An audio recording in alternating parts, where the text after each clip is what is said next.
Good afternoon, respected chairpersons and panelists, dear audience. Actually, we're now going to present role of CMR in ischemic heart disease in decision making. Actually, when a patient comes to us with chest pain, what as a physician we want to know? Is this chest pain is really due to ischemia? And if we find this is a ischemia, then which vascular territory is involved? And if we are able to specify the vascular territory, then we want to know the area supplied this vessel, is it viable? And next, if it is not ischemic heart disease, which causes chest pain? Let's see a patient.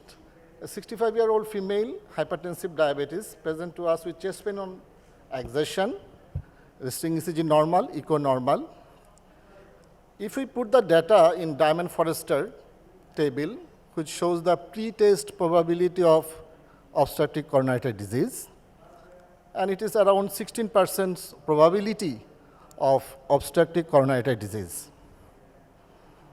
So next, which test will proceed? Invasive or non-invasive? Actually, according to the 2021 chest pain ECG guideline, actually, if you see the intermediate to high probability of case, there is two modalities of class 1 indication. One is CCTA, I mean CT coronary angiogram. Another is stress test. So next, see how accurate the diagnostic non-invasive modalities now. Most of us actually we do exercise ECG, but look at the sensitivity of this study, around 50%. Actually, when a patient suffering from stenosis, if it is non-LAD, it is less than 50%, and when it is LAD stenosis, it is 60 to 70%. But if you look at the accuracy of coronary CT, it is around 95 to 99%. I mean, its negative predictive value almost 100%. When CT angiogram told that there is no obstructive coronary artery disease, it is 99% negative predictive value. And if you look at the vasodilator test MRI, it is around 80 to 90%. So detection of ischemia, today I will present about role of stress CMR. And the stress CMR as class 1 indication, and obviously exercise ECG now guideline in 2A indication. So in CMR, we use two modalities. First of all, first pass perfusion, and second, is there any inducible wall motion abnormality like dobutamine stress echo? So who are the candidates for stress CMR? Actually, chest pain with intermediate to high probability CAD or known CAD of indeterminate stenosis. Some patients of HCM who present with atypical chest pain to see whether there is any microvascular disease, and some patients, especially female diabetic patient, who repeatedly come to us with chest pain, CAG normal, but there is chest pain. I mean, ischemia with no obstructive coronary artery disease. We all know the ischemic cascade. Actually, when a patient comes to us chest pain, it is the ultimate manifestation of ischemic heart disease. Before the appearance of chest pain, there are so many events occur which we can identify early. First of all, there is perfusion abnormality. This can be detected by nuclear study like SPECT or cardiac MRI by stress CMR vasodilator test. And CMR can also detect regional wall motion abnormality and even ultimate the infarction by scar detection. So what is the principles of perfusion image? Look at the left panel. When there is significant stenosis of a coronary artery, there is reduced flow in the artery, and ultimately there is auto-regulation at the level of microcirculation, which causes blood flow to ischemic myocardium, which is equal to healthy myocardial vessels. And this is occur as a autoregulation. But when we stress, even we exercise or pharmacological stress, most commonly use adenosine or in different countries dipyridamole, there is interesting phenomena occur. In healthy microvessel, there is dilatation, causing shunt of blood from the disease area, which is supplied from the collateral vessel. So there is blood flow to the normal area increased, and blood flow to the stenosed vessel area is reduced. So there is heterogeneity of myocardial blood flow. This is the key technique to detect the perfusion abnormalities. Now we can detect the ischemia. So which vascular territory is involved? As for AHA 17 segment model, we can assess LED territory by anterior and septal area, inferior and infraseptal by RCA, and lateral area by LCX. Depends on the dominancy of the circulation. Let's see how perfusion study, CMR perfusion study here. So above panel showing the stress study and lower panel showing the rest study. Look at the above panel. There is hyperperfusion located in the inferior, basal inferior, and mid-inferior wall, and apical inferior wall. And in rest condition, there is no perfusion defect.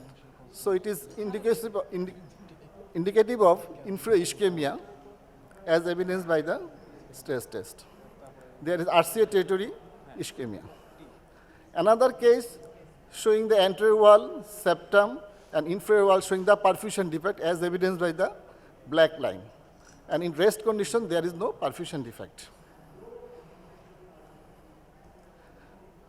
There are another modalities we can use to see the inducible ischemia, like dobutamine stress echo.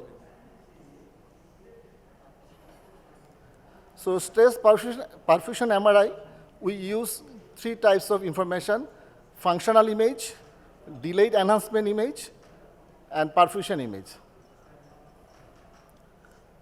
In stress MRI, if the stress perfusion image is positive, I mean, in that area is a black subendocardial perfusion defect, and in rest image there is no perfusion defect, and there is no scar, so this is the stress-induced ischemia. But if the stress is positive, rest is positive, and LG, I mean scar is there, so this is the scar-related perfusion defect. But if the perfusion defect extends beyond the scar area, there is peri-infra ischemia. And there are lots of evidence showing the first-pass perfusion by CMR is superior to SPECT. By importance landmark study, MR impact CMR1 and CMR2. This is a correlation of CAP and CMR study. Here is LED showing more than 95% lesion in the proximal, and corresponding the anterior wall, septum, and inferior wall showing perfusion defect. But there is no scar as there is no history of MI. So there is significant inducible ischemia in the LED territory. Case 1, 60 years male non-STMI, anterior wall hypokinesia, 50% of stenosis, ejection for 50% triple vessel disease. Our clinical question was which vascular territory are ischemic?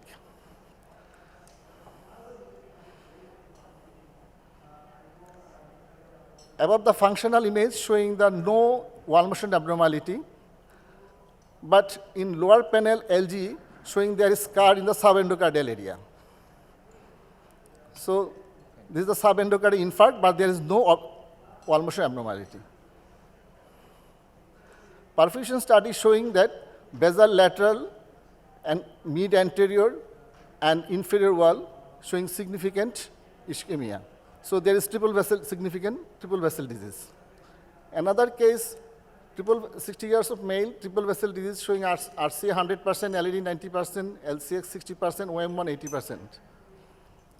First of all, functional image showing the septal area is hypokinetic, and corresponding LG showing subendocardial infarct in the both basal, mid, and apical. And perfusion defect showing there is a perfusion defect in the basal inferior, anterior, septal, and inferior wall. But rest imaging, there is no perfusion defect. So there is peri-infarct ischemia in this case. Another entity, Inoka, 58 years female with atypical chest pain, showing the stress study, there is circumferential subendocardial perfusion defect, both basal, mid, and apical, but there is no LG, I mean no infarct. Coronary CTA showing LAD 30%, RCA 30%, I mean non-significant obstructive coronary disease. So we can detect subendocardial ischemia by MRI. Viability, we know when a vessel is occluded, within 3 hours, 80% of the myocardium is damaged. After that, 20 to 10% remain for 24 hours. And now we are physician, we try to salvage the myocardium within early time. And it is found that within 20 minutes after occlusion, there is reversible transmural injury. But within 60 minutes, less than 25% area is irreversibly damaged. And within 3 hours, around 50 to 75% damaged. And after 3 to 6 hours, actually more than 75% damaged.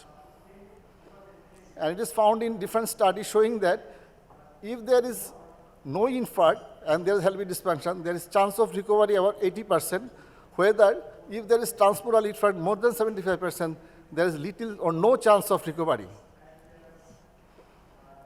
So in 50 to 75%, there is a borderline. In that case, we look at the wall motion ability. If the wall motion is akinetic, there is no chance of viability, but it is hypokinetic, there is a chance of viability in range of 50 to 75%. So in a patient with infarct, if the wall motion is normal, there is no issue of viability, which is found in non-STMI patient. So a dysfunctional myocardium area is considered viable if the regional dysfunction significantly improves after revascularization by at least 1 point, from akinesis to hypokinesis or from hypokinesis to normal. This is regional viability. This is more important selection of infarct-related artery revascularization. But when the overall EF significantly improves more than 50%, it is global viability. This is commonly found in chronic ischemic dysfunction, where the 70% of patients with chronic ischemic LV dysfunction have significant improvement in LV function after revascularization, which is found in 81% in STITCH trial. So what are the goals of viability assessment? Identification of patients that would benefit from revascularization, prediction of recovery of regional or global LV function after revascularization, and advanced congestive heart failure, it helps to take decision making whether revascularization versus left ventricular assist device or transplantation will consider. And there is evidence showing that in a patient with viable myocardium, revascularization was associated with 80% mortality reduction annually compared with medical treatment. But in a patient without viability, mortality was not improved by revascularization. So there are so many tests in front of us, which test we'll take. And it is found that the resolution of MRI is far better, around 20 times better than SPECT. This is a histology showing the subendocardial infarct. We showed in the CMR there is subendocardial infarct in white area, but SPECT missed this subendocardial infarct. But transmural infarct SPECT can detect, but small subendocardial infarct SPECT invariably missed. Like echo, we compare the wall thickness in end-diastole, wall motion, and there is the key findings of MRI is delayed enhancement images. After gadolinium contrast, we inject, and after 10 minutes, we take the picture showing whether any scar, infarction, or infiltration, this area will white. So this is the normal wall motion seen in MRI, and this is the inferior wall hypokinesia in the basal, mid, and apical wall showing in the MRI. So principles of viability imaging is all infarcts enhance. Actually, after MI, from day one, all infarcts remains white, and it's live for lifelong. And all non-enhancing myocardium is potentially viable. There's a case of 65 years male, OMI inferior 45%, CAG, LCX 90%, LAD 80% stenosis. Clinical question, is there viability of LCX in LAD territory?